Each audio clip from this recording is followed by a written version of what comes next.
go. I think we should be live now. Hopefully, if you're watching live, you can see us and hear us. If anything happens, then just give us a shout on the Q&A box, which should be open for you now as well. So good morning. Thank you so much for joining us today. We're going to have a discussion about the Sport and Exercise Science and Medicine Master's Programme at the University of Glasgow. My name is Sarah McQueen. I know it says Michelle Craig. I'm using someone else's Zoom license, but I'm Sarah McQueen. I'm the person who emailed you your invitation. So if you send any emails back, then you'll get to me and I can pass them on if needed. I work in the graduate school, and today we've got Stuart and Linda with us. So I'll just do some quick introductions. We've got Dr. Stuart Gray, who helps to run the programme Sports and Exercise Science Medicine, and we have Linda Atkinson, who's the postgraduate manager, who is standing in for Lindsay, the admin. So if at any point you have emailed the programme email address, you probably will have spoken to Lindsay already. She had another meeting this morning, but Linda's here to field any questions.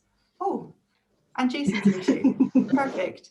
So we have just started, Jason, but I'm just doing introductions, so you're right on time. Are you connected? We're all good? Yeah. Perfect.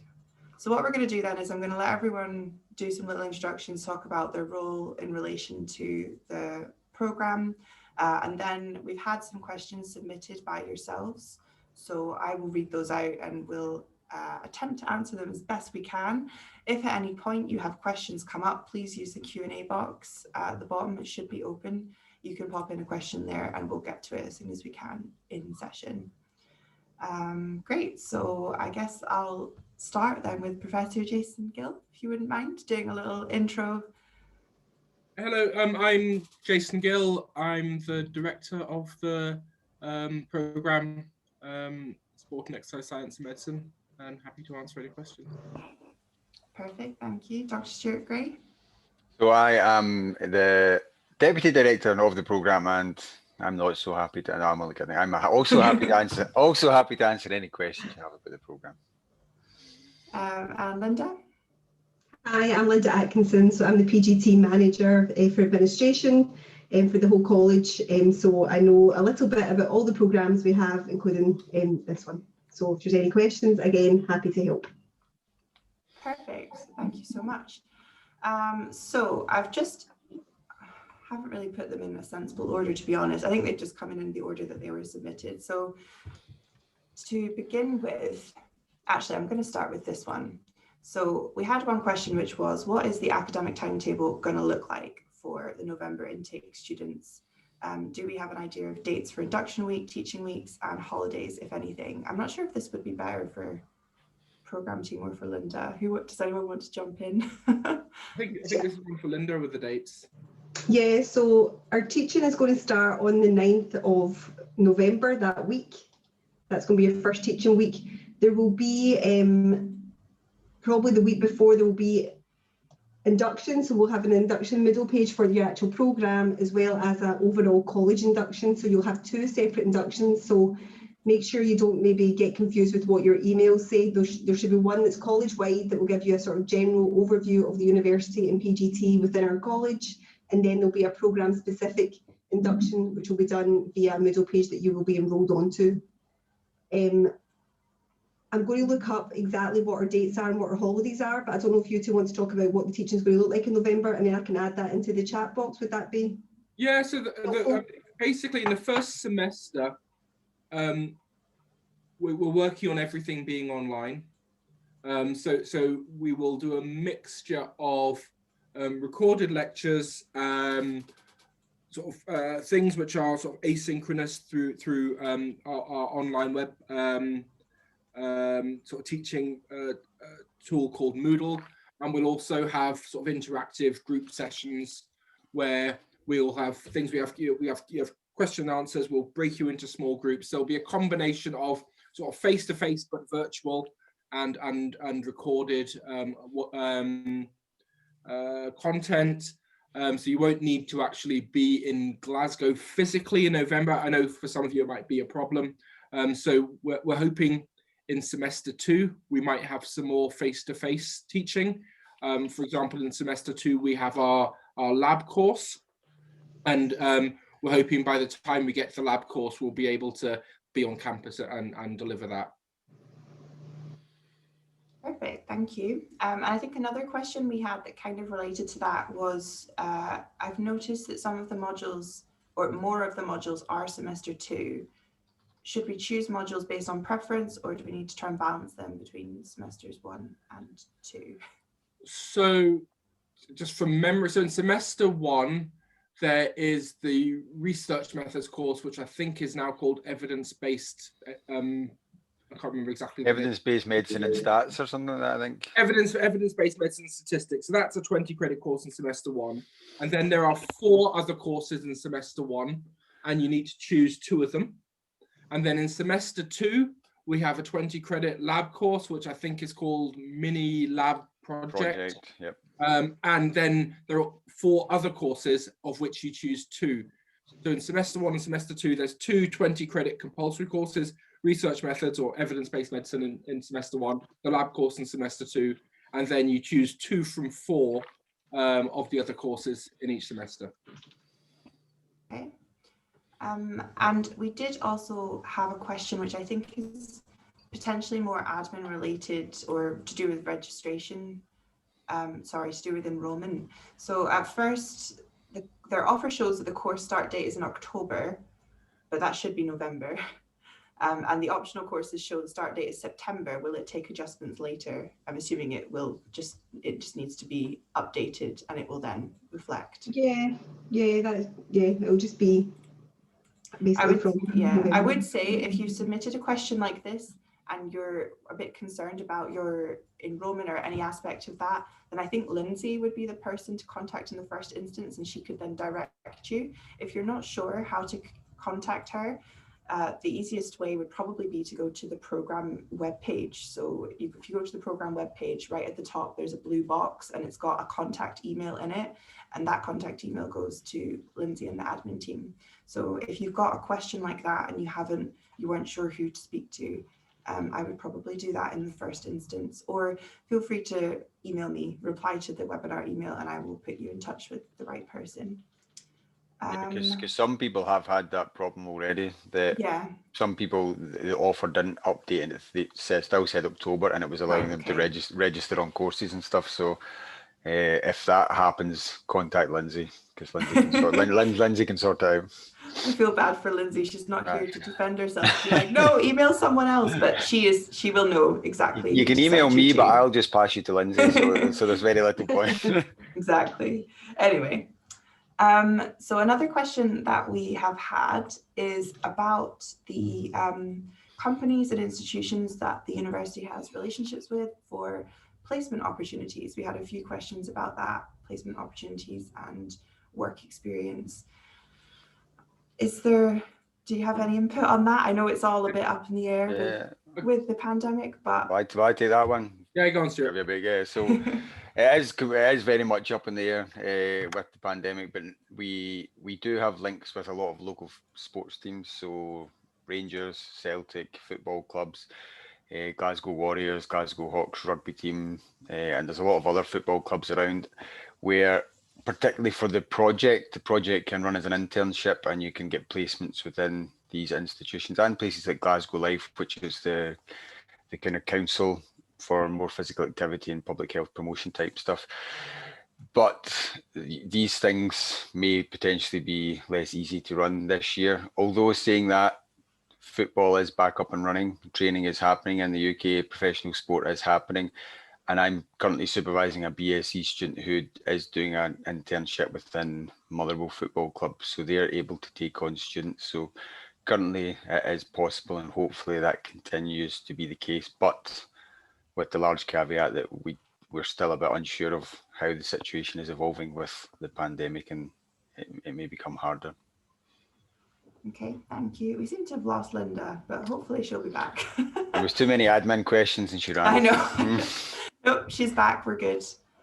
I'll just give her a second. Another question that we've had, I appreciate this one might still be difficult to answer, but we'll give it a go, is with relation to practical hands-on courses, labs and things like that.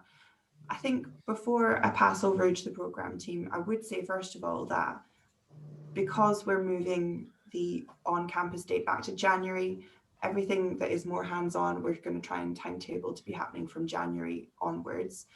The other thing I would say is that it is going to be a challenge, I think, to get everyone in the labs, but the labs have actually never shut down. So even though teaching hasn't been happening in the labs, we have obviously we've got COVID research and things like that happening. And I know that people are still able to go to work, researchers are still going to work, there's full PPE, there's full safety precautions in place to allow them to keep on doing their jobs.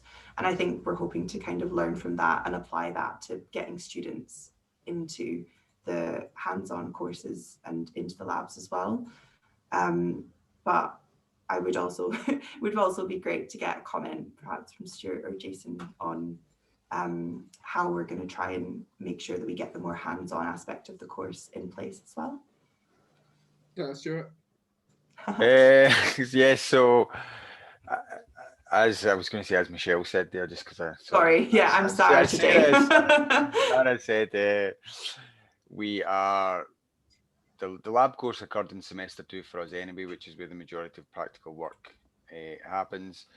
And we are currently working on, because our labs are a little bit different, because we are, compared to the more wet molecular type labs in the university, we are very much a lab that it's very hard to social distance because you're putting mouthpieces in people, you're collecting saliva, you're collecting air, you're collecting all the things that are quite risky just now with the COVID pandemic. So we're currently working on getting the risk assessments and stuff done to get back in the lab. And I know the undergraduates are doing some lab stuff. So again, it's an evolving situation, but we're hopeful. We might have to adapt slightly what we do. We may not be able to do everything in a hands-on way, but we'll try and do as much as we can in a safe way that keeps the staff and the students safe. But it's also worth saying that we also run a completely online MSc, and we have a lot of these lab techniques filmed as well. So if we don't get to do them physically hands-on, we have all these things filmed and we're able to share that with you as well. That's perfect, thank you. I think, where's that question gone that I was just looking at? Another thing that has come in is to do with job prospects after the course. I don't know if I'm jumping the gun by going straight to job prospects, but I feel like that is an important one that people might be interested in. Have you got any comment on that and the kinds of things that people tend to go on to following the MSc? Yes, there's broadly, I think, 3 types of people that come on the course, and there's 3 types of jobs people go to. So sometimes we have people who are doctors and physios, and they would continue to be doctors and physios, but would have the specialization which might enable them to sort of work with a sports team or become a sports team. We've got people that are interested in sports performance, and we have a pretty good track record of people going to work with high level sport afterwards. We've had people who have been working with football clubs, rugby clubs, sort of top level football clubs and rugby clubs, with British cycling, Scottish swimming. So we've had people working with high level elite sport after leaving the program. And then the third group are people that are interested in health promotion, physical activity and health. And there are a number of opportunities, growing numbers of opportunities, as we increasingly understand that aspects related to lifestyle are really important in terms of risk of obesity and cardiovascular disease and diabetes. There's increasing jobs in there that people go to. And then finally, a group of people go on to do further study. So we often have quite a few students go on to do PhDs in the field, either in Glasgow or elsewhere. That's great, thank you. And one other question that that reminded me of was we had one specifically about the sport injuries for doctors and physiotherapists course, which I think you need to have a background in healthcare profession to take that one. And if they were just looking for clarification on what kind of a background that actually needs to be, they've asked, is a BSc in a relevant profession such as physiotherapy sufficient to enroll in the course, or do eligible students have to be currently registered with the appropriate regulatory body? Okay, so the short answer is you should contact, well, send us the details and we'll speak to Dr. John McLean, who will be able to tell you on specific circumstances. Basically, you don't need to be registered with the Health Professions Council, but you need to have a qualification which would enable you to be registered if you wanted to be. So it has to be an eligible, an eligible degree. So doctors definitely, physios definitely, and there are some other health professions which are appropriate. But if you have any concerns, drop us an email and we will forward the details on to Dr. John McLean, who's the person who's running the course, and he'll be able to provide more details. That's great, thank you. And so another question that kind of came in generally from a few people was relating to projects. So how you choose your project, when you get a chance to potentially figure out who your advisor might be, and the general, I guess, like a short intro to preparing for your project. How the projects work type question. Yeah. Well, I guess the timings will be pushed back by a month or so this year. So we've not worked out exact timings, but at some point early in the 2021, it might be February, March time probably, we'll give you a list of potential supervisors that could supervise your project and the types of project that they will be able to supervise. You then kind of rank your choices and then we will assign you a supervisor for the project, which would normally start in May, but it's going to be probably late June, that I would imagine, because everything's been pushed back by a couple of months. So late June, early July, the projects would then begin, and you'd be guided by the supervisor. What this projects look like just now is quite hard to say, because obviously we don't know where we'll be at that time in 2021, how much practical lab based, how much will be systematic review type data analysis projects. I'm hopeful that we'll be able to do a bit more in the lab type research, but again, it's still a little bit uncertain just now. Great, thank you. So if you are watching live at the moment and you have any questions, then please do feel free to drop them in the Q&A and we'll do our best to answer them live, or if not, we can go away and find the answer. So we are here for you for another just over 10 minutes, so get your questions in if you've got any that you're kind of thinking, oh, I'd quite like to double check on that. Another question that came in through the email was about when you need to start selecting your courses. I am aware, obviously, from other questions that there's been some issues with the dates and timings on the courses not adding up to what they're actually going to be, but maybe this was one for you, Linda. Am I right in thinking that they should already be able to start looking at courses and potentially selecting them? So they should be able to, if once you start your registration, once you've completed your registration, you should be able to enroll onto your courses.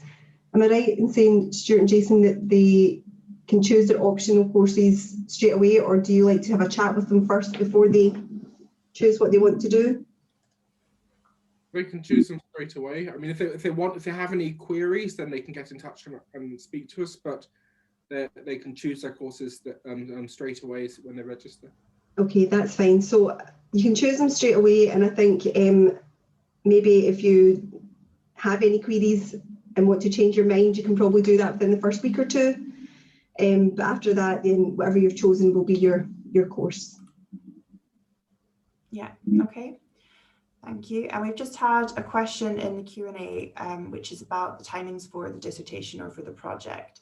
So will it finish in September or will it finish in November as it's being pushed back? I can answer this one.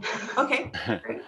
I've got a calendar here in front of me, and it says the dissertation period ends on the 11th of October. So you'll be expected to hand in or have your examination with sort of all done and dusted by the 11th of October. And then after that, we'll have an exam board to ratify any results and confirm all degree awards and classifications. That's great. Thank you. And thank you also for the question. If you've got any more, 10 minutes. Oh, there we go. When can we get a list of supervisors and project information? So that will be early 2021. So once we've everyone's on the course and got an idea of what's going on, you will have there'll be basically an online system where you would enter details about the projects, and that's done for all the MSc programs at the same time. It's normally done in November, December-ish, but that's going to be pushed forward. So I'm not sure the exact date, but it'll be early 2021. I imagine it'll be probably February time, to be honest, because that'll give us time to see how many students we have, how many projects we need, and collect all that information. Once we've collected it all, then, as Jason says, it's an online portal, you'll be able to see the information.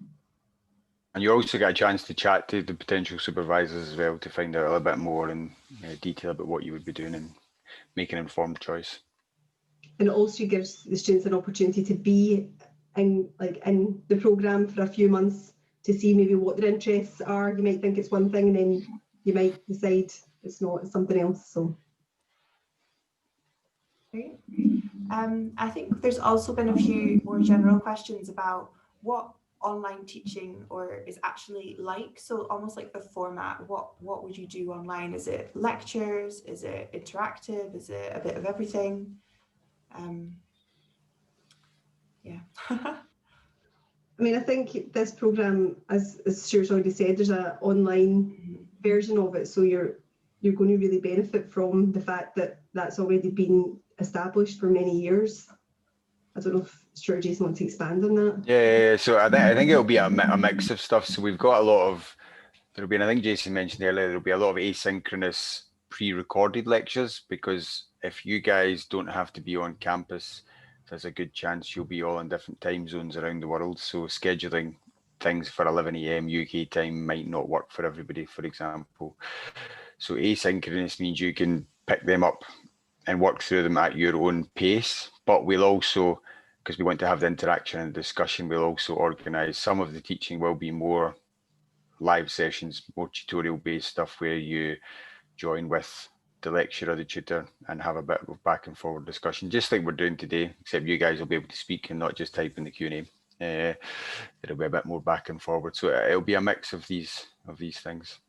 And there's opportunities if you have a big class to move into smaller breakout rooms where you can sort of work in small groups and come back together. So the online tools are getting pretty good now. So I think we can replicate a lot of the experience of working in small groups and in bigger groups. So I think you'll have a good experience despite not being face to face for a lot of it. And I think we've just tagged another question to answer live. So that was about. I've then added it in the chat. Sorry. Oh no, that's fine. So it's just about fees and payments. So I've put a link in there for everyone if they want to know what the payment options are. There's a website there that will tell them what is possible. That's perfect. I don't know if students can get into the answer for the Q&A, so I'm just going to shove it in the chat as well. I think the individual student gets it in the Q&A, but then if anyone else has queries about payment options, then the link should now be in the chat, so hopefully you can access that if you're watching. Another question that quite often comes up for these sessions is about preparing to study. So if we're looking at, I mean, it's the 9th of October today, so I guess we're now at 4 weeks away. So how would you recommend preparing to join the course and preparing to study? Is there any maybe even text you would recommend, things like that? I mean, generally, I'd just say show up ready to learn. If you don't have a background in sport and exercise science and medicine, it might be worth getting hold of one of the standard undergraduate textbooks. There's a number of them. There's McArdle, Catch and Catch, Plowman and Smith. There's a number of them. They all cover the same stuff. There's sort of these big textbooks. They are at undergraduate level, and if you've done a degree in this topic, you will know that stuff. But if you haven't, it might be worth getting hold of one of those and just having a skim through it, so you're not completely sort of cold. But other than that, I think it's just show up ready to learn. I don't know whether Stuart, you have anything to add? No. So the kind of basic exercise physiology textbooks are good if you've not got a background. But yeah, I would agree. Just you've probably finished a degree or you're finished working, so have a break and come November ready to learn. There's not much else you can do till then. Perfect. So ask required courses. Oh, okay. So is that, I think that's maybe saying that there's an issue with the course enrollment. We've had a question come in about the required courses for first semester not being available yet. I would say they should be available. So definitely give us an email if you're logging in and not able to answer. Yeah, if there's an issue with your enrolments, please just contact Lindsay, or as Sarah's already said, the actual programme inbox, or you can contact me.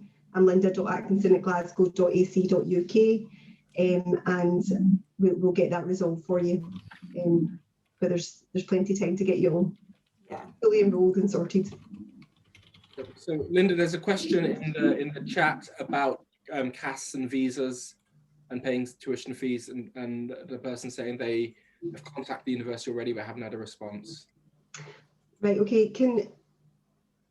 I don't know if that person can maybe message me privately on this, and I can maybe get in touch with them after the webinar, or if they want to email me after the webinar and tell me exactly what their issues are, and I can look into that and get it resolved. Yeah, I think we've also seen, I'm sure, was there not a contact out recently that there have been issues with CAS, and so there is going to be extra flexibility there, I think. So don't worry too much if you're having problems. And yeah, get in touch. I'm just trying to find the email address. Actually, I should have had this out. There we go. I'll put my email address in the chat for everyone as well. Oh, okay, so someone's also come in and said that Lindsay has been having to manually enroll people in courses, which, it could be the evidence-based, what's it called? Statistics. Some like EBB anime. That's what we call it. It could be that, because you need to get sort of put into different tutorial groups. So that could be a reason why that Lindsay might need to manually enroll people into that to make sure they end up in the right tutorial groups, because I know that was always an issue in normal circumstances when we're face-to-face, because there's lots of different programs that feed into that course, and trying to make sure that it ties up with everyone's timetable. I just realized I've put this message in without actually putting it into the attendees. There we go. So that's, I think you've now got Linda's email, but also the inbox for support and exercise science and medicine. So and I've just added on Lindsay's there as well. Yeah, so get in touch with us, or you can get in touch with me by just replying to the original email that invited you onto this session, and we'll have a look into the issue. So I can see that so Med 5538, is that the big one that needs multiple? I'm not sure. We have like about 600 courses, so I don't know every single course code. No, that's fine. So I'm just going to look at it right now. I'll see. Oh, we've got 1 minute left. I don't know if I'll get the answer in time to get it open. No, don't worry. If you're having issues and it's about a specific course and it's specific to your enrollment, definitely just get in touch with us, and you can email us directly if you're having issues getting through sort of more general inboxes, because I know some people mentioned that they've emailed and haven't heard back. It might just be that I think there's quite a lot of inboxes. So if you're not emailing us specifically, then we might not get back to you very quickly. But if you email us individually, then we'll do our best to get back as soon as we can. Sarah, on the chat function, when you sent the fees information, when that went to all panelists, does that mean the students can see it or not see it? Yeah, no, that's just me again doing the wrong thing. Yeah. Okay. I feel like I'm doing a good job of demonstrating that we're all super ready for online teaching. I'd like to just state for the record, I don't teach anyone. You guys know what they're doing. So that Med 5538 is the evidence-based methods and stats. Okay, so that I will speak to Lindsay and make sure that she's enrolling people, that once they've completed registration, she's making sure she's enrolling people, because she'll be putting them into their correct groups. Perfect. Okay. Well, I think that's us come to 10 a.m. So thank you so much, everyone who's been watching, if you're watching live or if you're watching the recording, and to everyone who's popped their questions in as well. I'm sure there might be things that we haven't covered that we've tried to cover. If you still have anything that you want to ask, then you can get in touch with the emails addresses which are currently in the chat. If you're watching this live, on recording, I'm actually not sure if those emails will show up or not. That's an experiment for another day.